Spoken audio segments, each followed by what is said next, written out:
Former NFL player, CFL, former All-American wide receiver, NFL agent, and also a part of a podcast with John Kurtz, who covers Kansas State. Aaron Lockett joins us now on Sikkim 365 Radio. Aaron, thank you very much for being a part of the show.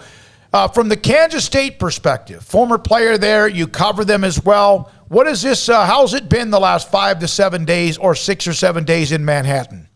It's been a hard pill to swallow. You know, I think Kansas State has been one of the staples in the Big 12, and just to know that, you know, OU and UT is looking to go into the SEC, I think it puts a little bit of damage on the conference. Aaron, from the K-State perspective, and I think a lot of the schools in the Big 12 maybe feel this way, even though they wouldn't admit it, but where do they feel like they fit in outside of the Big 12? Because you just mentioned it, they've been a staple in the Big 12. They're in the Big 8. Like, they are the perfect Big 12 school. That's what Manhattan is. It's a Big 12 town.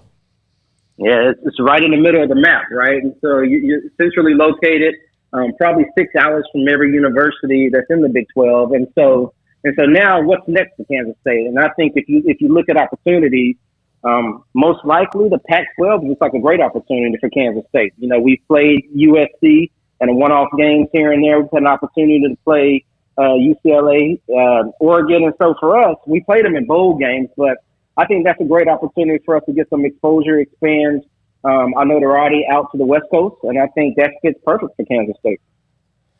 Aaron, what do you think about the potential of these 8 schools sticking together and just riding this thing out as long as they can? Or do you get the feelings that maybe up there in Manhattan there's not going to be as much patience, and there might be the feeling that, hey, if there's an opportunity, they're going to jump on it and take it no matter what? Well, I know that Kansas State will always look at the other schools and try to do the right thing, right? I've always used this model, though. You're single until somebody wants to date you. And so look at the West Virginians of the world. If West Virginia gets a notice from the ACC, do they jump? Most likely. It makes sense for them. The problem with the other schools remaining in the Big 12 is that who's going to be that staple win that can propel you into the top 10? Mm-hmm. I think we always had an opportunity with OU and UT always being in the top 15. And yes, you'll have the Texas Techs and the K-States and the TCUs every now and then be in the top 15, but the problem now is you don't have that staple win every week that can get you there. And so if you look at the SEC, I kind of look at the Olympics now, right? Look at Simone Biles. Now, her degree of difficulty is so tough that even if she messes up, she's still better than everybody else that's performing. That's what the SEC is now. If you can beat an Alabama or Georgia, it doesn't matter if you lose to LSU or Arkansas, because you have some of those wins that can propel you into the top 10. The Big 12 no longer has that. You have to basically run the table in order to get the notoriety that you're looking for out of the conference now. Yeah, it's a weird time. As a former player, with what Bill Snyder did, not once, but he did it twice, a miracle at Kansas State, and you know that. As a former player, is there a concern that the program, if things don't go well, could end up, being a group of 5 and getting $8 to $10 million a year rather than 30, 35? Yeah, anytime you cut your revenue by 75%, your business is going to suffer, just across the board. I think the biggest problem now is it's a recruiting tool. You're going to be hampered on the recruiting side because, once again, kids want to play close to home so their families can come and watch them play. But, if that opportunity is not there anymore and we get pushed into a different conference, then it's like, what's next for the university? And the problem now is most kids want to go play and they want to go to the National Football League. And so the SEC is going to be one of those conferences that now has ample enough teams to push you to the NFL. And the Big 12 already struggled to get some recognition, and now it just makes it a little bit harder. So, Aaron, if you are a player who's in this situation, who's sitting, at a Big 12 school, what are your thoughts? How do you react to this, especially given the fact that the transfer portal's wide open now? Yeah, well, the transfer portal is a problem within itself, right? It works out for some people, but there's a ton of kids that are sitting in the transfer portal. They're putting their careers on hold, hoping that somebody doesn't give them a broken promise. And the truth is, it's probably not going to always work out that way. And so if you're sitting at this university now, you just sit still. You just got to hope that what is the time frame it's going to take for this to make happen. Now, the NFL, if that's your end goal, they'll come find you. Obviously, more exposure is great, but you've got to go out there, and now it's important that you play better than ever. You know, for Kansas State, it's important that we go out there and put our best game on the field at all times. We've always tried to do that, but now it's even more important because other conferences are looking and saying, how attractive is it for you as a university coming to our conference? What do you bring? We bring a strong fan base, right? But you also got to bring quality football play, quality basketball play, track and field, all of the athletics. We look at it from a football standpoint, but let's look at it just from athletics in general. And so that's the thing that all of these universities have to do now is put their best products on the field and or the court immediately. Aaron, what have been your thoughts on seeing how name, image, likeness has been adopted and kind of worked to this point? I think it's wonderful. I think eventually you're going to get some more of a better process, to say the least. But for now, I think it's great that the college athletes can now use their name, image, and likeness to get whether it's services and or money up front. I think it's amazing. This gives people more of an interest just in promoting themselves. I think you've seen a lot of kids now come out with merchandise deals. Going forward, I think you'll see a lot more services provided, whether it's the Arkansas team going to get the barbecue NIL deal. I just think it's pretty cool that kids are now in that space now where they can have that entrepreneurial mindset and they can start building a brand while they're in college. The biggest thing, though, is your brand only grows as well as your play grows. And so you've got to continue to play well, right? There's no joy in having a billboard on a highway if you're not very good as an individual. And so that's one thing that everybody has to keep in perspective, that at the end of the day, if you play well, there's an opportunity for the NIL to treat you well. Aaron Lockett, former K-State All-American, NFL receiver, also now a sports agent, and owner now of Next Page Sports, a podcast that launches in September, has been a part of a podcast with John Kurtz in Manhattan on the Kansas City Sports Network. As a player, in Manhattan, Kansas is a small town. The thought with the NIL was not only the larger schools would end up getting better with this, but the bigger cities as well. But wouldn't Manhattan, most of the college towns are very small, would they not be able to support K-State with some NIL or not? Yes, they will. And I think you'll see that coming around pretty soon. I think the Stillwaters, the Lubbock, Texas, Manhattan, Kansas, those are part of the university, diehard fans, and the business owners are most likely going to be alumnus from that university. And so you'll start to see some of those deals marry. I think people have just taken time to understand what platform do they use, right? Is it open doors? Is it market price? Do they go with a third party vendor? Like it's just kind of sifting through how this all works and making sure that it's a right deal, right? The goal is not to have 20 million brands where people can't understand what your brand is, but to find something that's organic with who you are as a player. And so I think you'll start to see this grow and mature over the next couple of months. But I think that Manhattan is a perfect place for some NIL deals for the college athletes. Aaron, I'm curious, the Big 12 Media Days were last week. K-State's in that bottom half, I don't know if you call it the bottom half, but in that second half of the preseason rankings, we cover Baylor on a daily basis, and they're kind of right there next to each other. What are your thoughts so far on Chris Klieman? What are you expecting this season?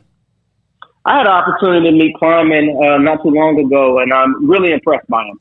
I'm a Snyder guy, but I've been impressed by the way that he's taken ownership of the football team. Excited for our players, right? We brought in some guys on the defensive side of the ball. We've got Skyler coming back. We've got Deuce in the backfield. There's a chance for us to be really good. Once again, I think we're right there. I think everybody's bought in. The coaches have bought in. I've watched each and every game. And so I'm excited for the football to start happening so we can see what does it look like. But we have some signature wins over the last couple of years. We've done very well against the OUs of the world, which shows you that we have the talent. Now it's just about being consistent and making sure that we can go up there, we can go to Ames and show up, and make sure that if we come down to Waco that we play a good game. And it's just about putting it all together consistently week in and week out. But they've done an excellent job of bringing great talent up to Manhattan. Well, and heck, they've been a bee in Texas bonnet forever. Kansas State was. So, Aaron, okay, we ask a lot of the old school Baylor players this question, especially from the Briles era, where they were just flying with 4x100 guys on the team. So, if you had to set up an all-time K-State football player 4x100, would it be 3 Locketts? your brother and your nephew, and Terrence Newman, or would you have a different lineup altogether? It would be Aaron Lockett, Quincy Morgan, Terrence Newman, and Frank Murphy. Okay. Who? Frank Murphy. Oh, yeah, absolutely. Yeah. Oh, yeah. There you go. Yeah, I forgot about Quincy Morgan. That dude could Yeah. boogie. Yeah, Quincy Morgan's going to hear about this. I'm calling all your family, by the way, and saying you left them all off of that 4x100, every one of them. So are you really an accomplished rapper? Oh, wow.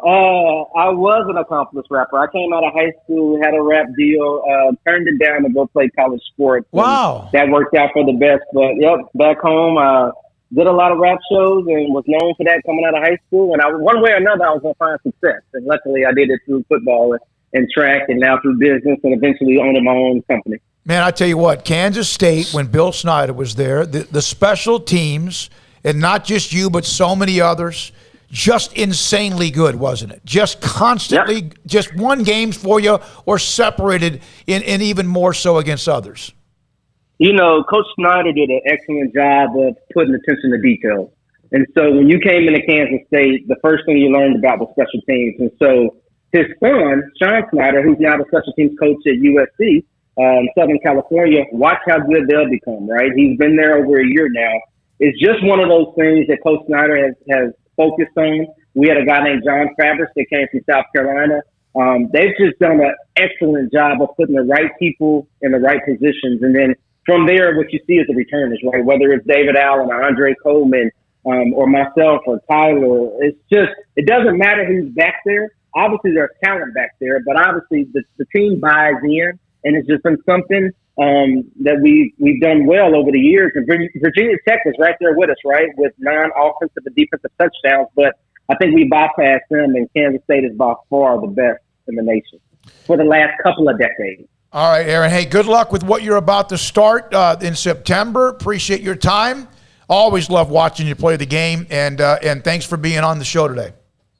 All right, I appreciate the invite. Thanks as well. Aaron Lockett, he could flat out get it done. Kansas State had a great run twice with Bill Snyder. The first run especially, they came from the dead. You talk about that. Former K-State All-American, also an NFL receiver, CFL, sports agent, as I mentioned. And the Next Page Sports is what he's going to start in September. So I was going to say to him, Bill Snyder put out a tweet the other day, and it was just amazing to see how much that calmed people down when he spoke. Like Bill Snyder, I didn't even realize he had Twitter, and I'm not sure if he even is the one typing it probably. But regardless, when he sent out a tweet the other day in the midst of all this, just basically saying, hey, we've been through this before, Big 12 is going to be fine. I'm not sure that the end of the road is going to be the same as it was the last couple times the Big 12 went through something like this. But there is something about Bill Snyder telling you just, it's okay, it's going to be fine. That at least made me automatically go, all right, it is going to be fine no matter what happens moving forward. But, he was preaching patience. And based on, the lack of movement today, really, even though there's been a lot of movement over the last week, I think, talking to Max, that's what it's going to be. It's going to be a patience thing. Who has the most, who can handle that patience, and who can't. So, K-State seems to kind of be in the same boat as TCU and Baylor guys, staying pat till something else changes. And, I know that he feels great. He mentioned the Pac-12 and all that. I don't necessarily agree with him. I don't know how attractive Kansas State really is on its own, but I would say that about the other Big 12 teams as well. Out on their own, they're not all that attractive. As a combination of some sorts, they could be, but I definitely wouldn't expect the Pac-12 to just go like, you know what, we really want K-State. Well, why? You know what I mean? So, it's going to be very, very interesting to see all the twists and turns that continue to happen. All right, back more.